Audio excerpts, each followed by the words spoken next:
오늘은 부동산 거래 신고 등에 관한 법률에서 외국인 등의 부동산 등의 취득 특례 규정,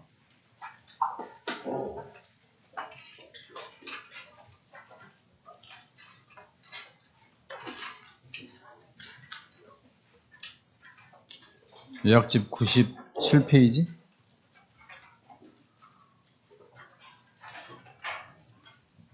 자, 우리가 지난번에 부동산거래 신고제 배웠죠? 부동산거래 신고제도는 매매의 경우에만 적용되는 제도예요. 근데 외국인이 우리나라 부동산을 매매로만 취득하는 건 아니다 이겁니다. 매매가 아닌 뭐 증여도 있고 상속도 있고 경매도 있고 여러 가지 다양한 취득 루트가 있죠. 그렇다면 매매를 뺀 나머지의 경우 외국인에게 부동산이 소유권이 넘어가지 않습니까? 그럴 때 신고하도록 하는 제도를 따로 뒀는데 그게 97페이지 외국인 등 그랬습니다. 외국인 등의 동그라미. 여기서 외국인 등이라고 하면 몇 가지가 있어요? 7가지가 있어요. 7가지. 7가지가 잠깐 앞으로 가면 88페이지에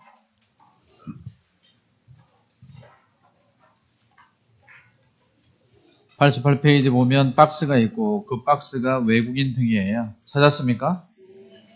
거기 보면 1번에 대한민국 국적을 보유하고 있지 않은 개인, 즉 외국 사람을 말하죠. 그 다음 2번에 외국 법령에 따라 설립된 법인 또는 단체, 외국 회사를 말하죠. 외국 법인. 그리고 3, 4, 5를 묶으면 3, 4, 5. 3, 4, 5는 원래 우리나라 법인이에요.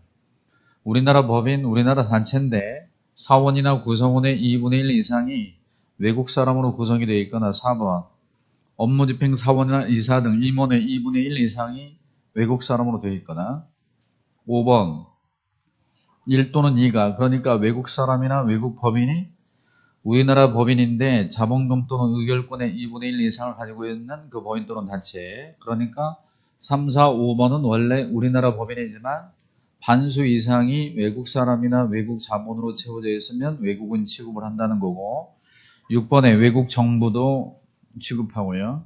그리고 7번에 일정한 국제기구 이것도 외국인 등으로 취급을 합니다. 다시 돌아가죠. 97페이지로. 그래서 외국인 등의 부동산 등의 취득에 관한 특례 이렇게 되어 있습니다.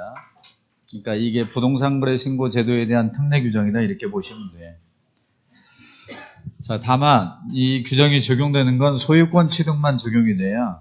그러니까 소유권 취득이 아닌 외국 사람이 우리나라 토지의 건물에 뭐 임대차 계약을 체결한다든가 전세권 설정 계약을 체결한다든가 지상권 취득을 위한 계약을 체결한다든가 이런 건 적용이 없고 소유권 취득만 적용이 돼요. 소유권 취득만. 자, 칠판 보세요. 만약에 우리나라 사람이 가지고 있는 부동산을 외국 사람이 취득하려고 매매 계약을 체결했어요. 그러면 무슨 신고를 해야 돼요? 매매 계약을 체결했다면 어떤 신고? 부동산 거래 신고. 지난번에 배웠던. 근데 외국인이 우리나라 부동산 등에 대하여 매매가 아닌 뭐 증여 계약을 체결했다든가 교환 계약을 체결했다든가 그러면 요 규정에 따라가는 거 이제 매매 빼고 생각하시면 돼요. 따라서 매매의 경우에는 부동산 거래 신고를 하게 되고 부동산 거래 신고를 했다면 이 특례에 따른 취득 신고를 할 필요가 없는 것이죠. 그런데 외국인이 국내 부동산을 취득하는 건 신고로 하는 게 있고 신고. 특별한 토지는 허가를 받는 게 있어요. 그러니까 다 신고만 하는 건 아니에요. 허가받는 토지가 일부 있습니다. 자, 그럼 먼저 신고제에 대해서 알아보죠. 자, 먼저 외국인이 우리나라 부동산을 계약을 원인으로 하여 무엇을 원인으로 하여? 계약을 원인으로 하여 취득한다면 계약 체결일로부터 60일 안에 취득 신고를 해줘야 됩니다. 만약에 이 규정을 위반했다 그러면 300만 원 이하의 과태료를 받아야 됩니다. 계약 외 원인이라고 그러면 매매는 들어가 안 들어가 이제? 매매는 안 들어가고 뭐가 들어가? 증여계약이라든가 교환계약이 여기 들어가겠죠. 두 번째는 외국인이 우리나라 부동산을 꼭 계약으로만 취득하는 건 아니죠. 계약 외 원인으로 취득하는 것도 있단 말입니다. 계약 외의 것을 원인으로 취득한다면 뭐가 있겠어요? 상소, 경매, 그리고 판결, 그리고 합병, 이런 것들이 여기 들어갈 수 있어요. 자, 이런 경우는 계약이 아니니까 계약일이 없죠. 따라서 취득일로부터 6개월 이내에 신고를 해야 돼요. 언제로부터 얼마 안에? 취득일로부터 6개월 내에 신고를 해야 되고, 이 신고 규정을 위반했다면 얼마? 100만 원 이하의 과태료를 받을 수 있죠. 여기까지만 한번 연습을 해보죠. 외국 사람이 우리나라 토지나 건물을 매매로 사요. 그러면 뭘 해야 돼? 부동산 거래 신고. 부동산 거래 신고는 며칠 내에 해야 돼? 60일 내에. 60일 내에 하지 않으면 얼마? 500만 원 이하가 들어옵니다. 네, 아주 그냥 자연스럽군요. 500만 원 이하가 들어요. 지난주에 배웠잖아요. 거짓 신고하면 얼마? 취득가액의 5% 이하의 과태료죠.